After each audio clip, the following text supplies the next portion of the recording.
ain't take no loss. Yeah, I don't even know what it costs. Yeah, I hit the ground then it go off. Yeah, hit the ground then it go off. Yeah, run it. Ooh, I really feel it's my time, think it's my year. Yeah, I really feel it's my time, think it's my year. Yeah, I really feel it's my time, think it's my year. Yeah, I really feel it's my time, think it's my. Hey guys, Sean Terry here, flip2freedom.com. Hope you're doing well. All right, so here's the question. When should I quit? When should I throw in the towel? When should I be done with this wholesaling thing? I've tried it. I've done everything I thought I could do. And for some reason, it is just not working. So there's been about 3 major points in my 20-year career that I have contemplated quitting. I actually recently did an interview on Real Estate Disruptor podcast with Steve Tran, and I went through in detail about these 3 times of contemplating quitting. Now, you can, there should be a link below in the description if you want to go watch that full interview. But the last and most recent time was in 2019. And in 2019, we looked at our current P&Ls, and our profitability was essentially shrinking due to the fact that the cost per lead was pushing upwards to $550 cost per lead. Now, if you have a $550 cost per lead, you have an average deal size of $18,000 average deal size, and you have a, leads per deal 25 or higher, then if you compute those numbers with overall operating costs, the business doesn't work, right? The numbers don't compute. You will not make a profit to sustain. So I came to that point, and I was looking at the numbers, and we track our numbers pretty well. And I'm like, wait a minute, our profit margin is literally shrinking every single month. What to do?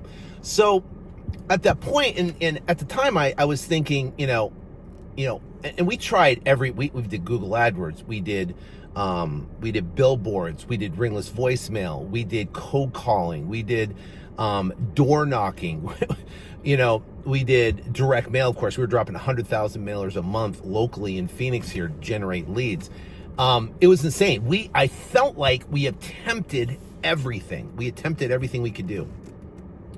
And I felt like we squeezed, everything down to eliminate any waste. But still, we are running on super thin margins. So I'm like, what is going on? I was frustrated. I wanted to throw in the towel. I was like, wait a minute, we're busting butt every single month. We're doing millions of dollars in revenue, but we're closing hundreds and hundreds of deals a year. Why aren't we doing huge numbers and huge profitability? And I was like, do I just go start another business? Do I shut it down? Which impacts my, teaching. I can't, or I ethically couldn't, teach without doing, right? I can't, teach how to wholesale houses and how to go out there and crush it without actually doing the business. It just is not congruent for me. I can't do it. And it's, there's a conflict of, internal conflict of interest. I couldn't do it. So I'm like, okay, listen, I get 2 different options. I shut down both businesses, no education, no wholesaling, take the money I have and go open up another business and then attempt to figure it out. Or I could, first off, pray about it, put it in God's hands, and then go, okay, what could we do, right? What could we do? And then, the idea came national. What if you did national? And it came all about the leads, So what happened is to make a long story short, I essentially went national on the leads on Google AdWords. We got leads coming in instead of $550, they were $35. There's a whole bunch of other stuff, we had to figure out with, in the areas and what to do. But essentially in January of 2020, we signed 40 contracts. Right? And I thought we were kicking, man. We're like in the money. We signed 40 contracts. We're kicking. We're right back to where we used to be, but we closed 1 and we made $3,250 in a little town in Indiana. We closed 1 deal. We didn't have our systems, our processes, our operational. We didn't have anything set. It was essentially a startup, brand new. I didn't know what I was doing. I was like, let's go. Right. So what happened was everybody quit pretty much. I lost majority of my team. down to 3 people. So I had with 3 people, I'd figure out this whole business. And well, obviously we know what happened in March, everything shut down. So, during that time, multiple different times during the process of the transition, essentially starting a brand new business, new processes, new procedures, new ways to close over the phone, different objections, different locations. How do you comp in those specific areas? How do you find buyers? What do you do, right? And all those questions, I had to answer. I'm the leader. We're like, here's where we're going, and we're trying to figure it out on the way. But you sign 40 contracts, you cancel 39, and you close 1, make $32.50, and we are massively in the negative, of course, because we're paying for Google AdWords, we pay them in the office, we got salaries, we got payroll, we got whatever, all the stuff, right? And we're massively negative. What do you do? Do you quit? Do you throw in the tile and say, okay, listen, I tried it and it doesn't work. I tried it, I tried the Google, I tried doing that, I couldn't make it happen, I quit. So, but there's something which is your vision for your life that keeps you on task. So here's the thing, right? When do you quit? When you are not passionate about your vision. If you're not passionate about where you're going, if you're not passionate about the vision of what you want to create for your life, and if you believe the vehicle you're in is not going to get you there, then it would make sense to throw in the towel. Because, if I said I wanted to go to California, I'm currently in Arizona, I can pick a vehicle to get there, right? I could pick, a plane, I could pick a train, I could pick, a car, my car, or whatever, pick another car, right? I could pick a bike, right? I could pick a skateboard, I could pick a pogo stick, right? Those are all different vehicles, but here's the bottom line. If I don't want to go to California, really passionate about going to California, and that's where I want to go for my destination, then it doesn't matter what the vehicle is, and it doesn't matter how long you're going to get there. It doesn't matter the effort it's going to take, because when you get there, it's not where you want to go. So here's my question to you. In the decision, should I quit, right? What is your vision? What is your vision? What do you want to, what do you see yourself doing? Who you are, right? What do you see yourself freedom-wise, right? What do you see yourself income-wise? What do you see yourself, like I look at, priorities, and you're doing your schedule, and in the previous video I talked about that. But, do you want to attend your kids' every sporting event, every one? And all the practices in between. Is that what you want to do? Do you want to achieve that? Right? So what are the dreams that you want? Do you want to, go first class travel for everything instead of, looking the cheapest flight? You're sitting in the back of the plane, you're in a Motel 6, you don't have the ultimate experience, right? Wouldn't you want the best for you and your family? So what do you want? That's my biggest question. What do you want? And is it clear, concise, and specific? Then the question is, can wholesaling, nationwide virtual wholesaling, get you there, right? Now, the bottom line is that, in my opinion, this is, I believe, the greatest business that you can be in, right? Because what it does, it puts you in and enables you to understand how to find and help distressed sellers out of their real estate problems. Now, those sellers could own single family houses. They could own large multifamily. They could own mini storage. They could own, a huge, massive, tower in downtown, whatever, right? So if you understand that principle of finding and helping distressed sellers solve their real estate problems, it doesn't matter the amount of zeros behind it. It just matters in your thinking. So could you flip an apartment complex? I've done it before. and make $1 million or make $500,000 or buy it for cash flow. Who knows? So the question is could this get you to where you want to go, right? So you pick where you want to go, your destination, California, whatever it is, you're picking a destination, and now you're evaluating this vehicle. Can it get you there? And then what's it going to take for you to learn to go out and operate this vehicle in an efficient manner to get there as fast as humanly possible? Now, first off, right, when you're picking that destination, right, and you're evaluating this vehicle, well, you already picked the destination, but you're evaluating vehicles, you want to find a vehicle that can get you there as fast as humanly possible. Now, real estate, stock trading, investing, those are where primarily most millionaires are made, right?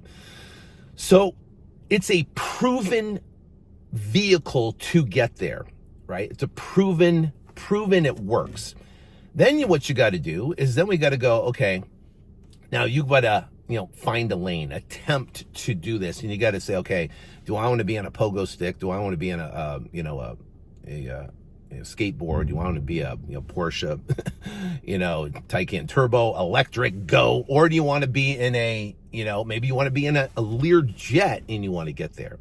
So what does that look like? It looks like, first off, you got to find someone who's already there, right? Or on the way there, or in the process of getting there, or is further ahead of you, and copy what they do. You copy until you duplicate until you innovate, right? You duplicate somebody else until you have a certain amount of success, and then you have the ability to innovate. Now, I've always, duplicated other people until I got to a point, and now I innovate, right? We innovate with different products and services and training and education and different softwares and stuff. And I've got a lot of cool things coming on the horizon that will innovate what we do. RBP, Retail Buyer Profits, that was an innovation brought to the market that changed the way wholesalers found buyers in the marketplace. That was an innovation. So you duplicate, copy until you innovate. So, and that becomes easy. Find someone that has what you want, do what they do, and get what they got. And it might not be me, right? It could be some other incredible people that are out there, and you just have to align with what their beliefs are, okay? What their beliefs are. So if you are someone who believes in ethical, I'm a Christian, I believe in God, I bring in biblical principles into my business and incorporate it in what we do. I give all the glory to God for everything that happens, any success in my life. That's who I am, that's who I stand for. And my mission is to, number one, help as many distressed sellers as possible solve their real estate problems in a ethical, transparent fashion. Right? I'm not trying to screw anybody over. I'm not trying to steal their equity, not doing anything like that. Now, do we get big spreads and things happen like that? Yes, we do, right? But it's because of a certain situation. And most times we're giving the seller exactly what they want. So the bottom line is that, number one, find someone that has what you want, do what they do, and get what you got. And it might not be me, which I'm completely okay with.